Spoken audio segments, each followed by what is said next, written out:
வந்துட்டு பன்னீர் வந்துட்டு ஃப்ரை பண்ண போகிறோம். ஸோ அதுக்கு வந்துட்டு 100 grams paneer, oil, chilli powder, ginger garlic paste, அப்புறம் வந்துட்டு சிக்கன் மசாலா கொஞ்சம், சால்ட்டு, கசூரி மேத்தி, அது வந்து நல்லா டேஸ்ட் கொடுக்கும், மஞ்சத்தூள், மிளகுத்தூள், அதுக்கப்புறமா வந்துட்டு கார்ன்ஃப்ளவர் மாவு, இது எல்லாமே நம்ம ஆட் பண்ண போகிறோம்.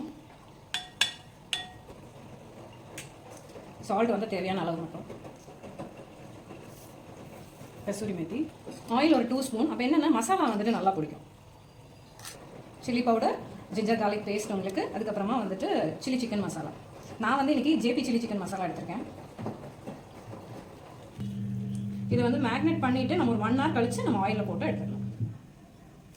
பன்னீர் ஃப்ரை பண்ணுறதுக்கு ஆயில் ஆட் பண்ணிக்கலாம். நான் எல்லாத்துக்குமே கடலெண்ணெய் யூஸ் பண்ணுவேன். நான் பன்னீர் வந்துட்டு ஒரு 1 hour மேக்னேட் பண்ணி வச்சுருந்தேன்.